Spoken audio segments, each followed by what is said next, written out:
2. L'expiation comme défense. Tu peux faire tout ce que je demande. Je t'ai demandé de faire des miracles, et j'ai expliqué que les miracles étaient naturels, correctifs, guérissants et universels.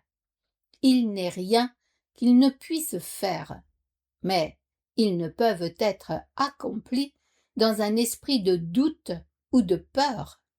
Quand tu as peur de quoi que ce soit, tu reconnais à cette chose le pouvoir de te blesser.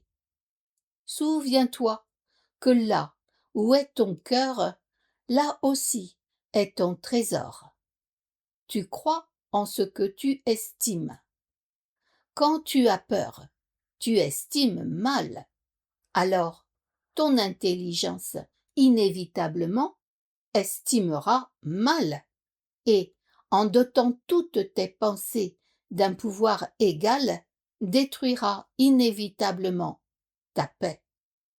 C'est pourquoi la Bible parle de la paix de Dieu qui surpasse toute intelligence. Cette paix est totalement incapable d'être ébranlée par quelque erreur que ce soit. Elle nie à tout ce qui n'est pas de Dieu la capacité de t'affecter. Voilà le bon usage du déni. Il n'est pas utilisé pour cacher quoi que ce soit, mais pour corriger l'erreur. Il porte toute erreur à la lumière. Et, puisqu'erreur et ténèbres sont la même chose, il corrige l'erreur automatiquement. Le véritable déni est un puissant mécanisme de protection. Tu peux et tu devrais nier toute croyance voulant que l'erreur peut te blesser. Ce genre de déni n'est pas une dissimulation, mais une correction. Ton esprit juste en dépend. Le déni de l'erreur est une solide défense de la vérité, mais du déni de la vérité résulte la malcréation, les projections de l'ego. Au service de l'esprit juste, le déni de l'erreur libère l'esprit et rétablit la liberté de la volonté. Quand la volonté est vraiment libre, elle ne peut mal créer, parce qu'elle ne reconnaît que la vérité. Tu peux défendre la vérité aussi bien que l'erreur. Les moyens sont plus faciles à comprendre une fois que la valeur du but est fermement établie. La question est de savoir à quoi ils servent. Chacun défend son trésor et fait cela automatiquement. Les vraies questions sont: quel est ton trésor et à quel point est-il précieux? Quand tu auras appris à considérer ces questions et à les rapporter à toutes tes actions, tu auras peu de difficultés à clarifier les moyens. Les moyens sont disponibles à ta demande. Tu peux toutefois gagner du temps si tu ne prolonges pas indûment cette étape. Elle sera réduite incommensurablement si le point de mire est le bon.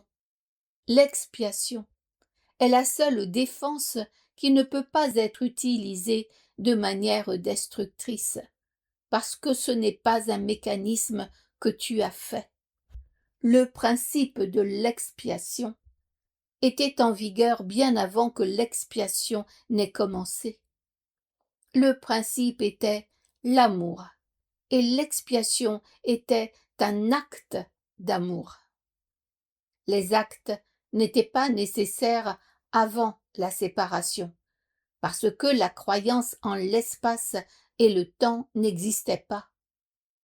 Ce n'est qu'après la séparation que l'expiation et les conditions nécessaires à son accomplissement ont été planifiées. Il fallait alors une défense si formidable qu'elle ne pouvait pas être mal utilisée, bien qu'elle puisse être refusée. Toutefois, Le refus ne pouvait pas la changer en arme pour l'attaque, caractéristique inhérente aux autres défenses. L'expiation devient ainsi la seule défense qui ne soit pas un glaive à deux tranchants. Elle peut seulement guérir.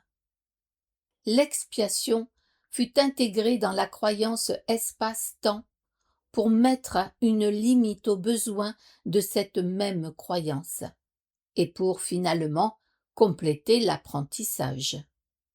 L'expiation est l'ultime leçon. L'apprentissage lui-même est temporaire, comme les salles de classe où il a lieu. L'aptitude à apprendre n'a aucune valeur quand le changement n'est plus nécessaire.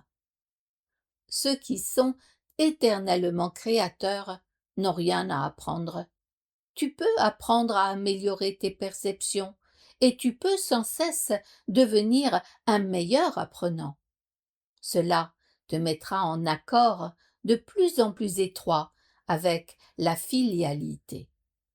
Mais la filialité est elle-même une création parfaite et la perfection n'est pas une question de degré. C'est seulement tant qu'il y a croyance dans les différences qu'apprendre est signifiant. L'évolution est un processus dans lequel tu sembles passer d'un degré à l'autre. Tu corriges tes faux pas précédents en allant de l'avant. En fait, ce processus est incompréhensible en fonction du temps, puisque tu retournes lorsque tu avances. L'expiation est le mécanisme par lequel tu peux te libérer du passé en avançant. Elle défait tes erreurs passées, t'évitant ainsi d'avoir constamment à revenir sur tes pas sans approcher de ton retour. En ce sens, l'expiation fait gagner du temps, mais comme le miracle qu'elle sert, elle ne l'abolit pas. Tant qu'il y a besoin d'expiation, il y a besoin de temps. Mais l'expiation en tant que plan complété a un rapport unique avec le temps. Jusqu'à ce que l'expiation soit complète, ces différentes phases se dérouleront dans le temps. Mais l'expiation tout entière se tient à la fin du temps. Alors, le pont du retour est construit. L'expiation est un engagement total. Tu penses peut-être encore que cela est associé à une perte. C'est une erreur que font tous les fils séparés de Dieu d'une façon ou d'une autre. Il est difficile de croire que la meilleure défense soit celle qui ne peut attaquer. C'est ce que signifie « les doux hériteront la terre ». Ils en prendront littéralement possession à cause de leur force.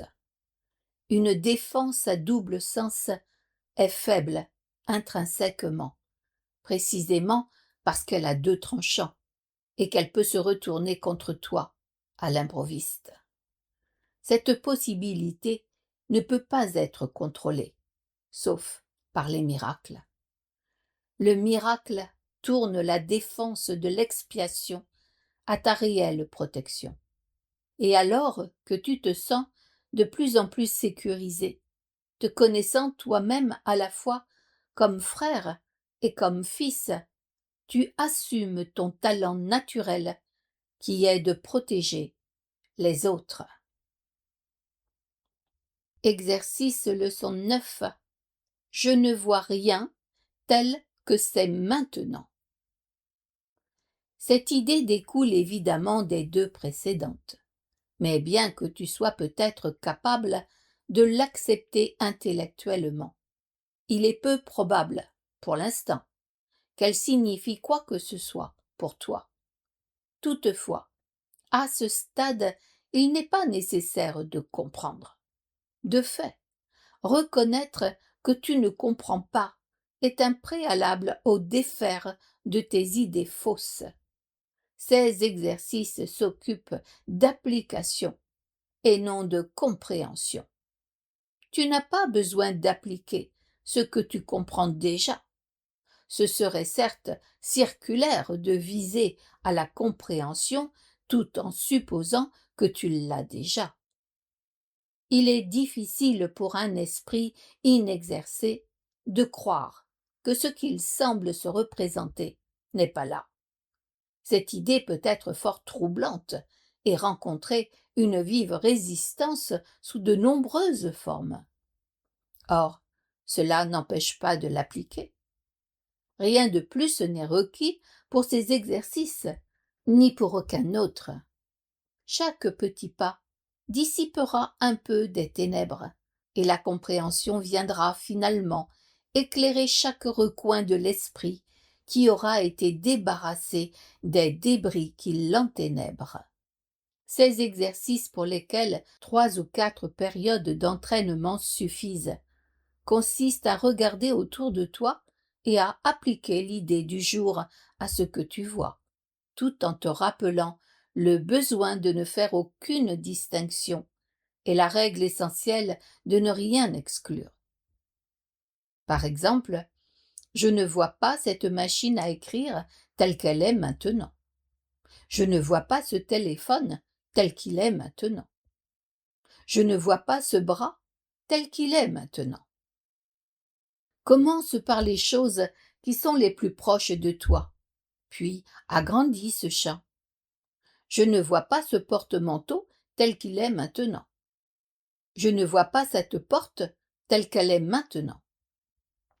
Je ne vois pas ce visage tel qu'il est maintenant.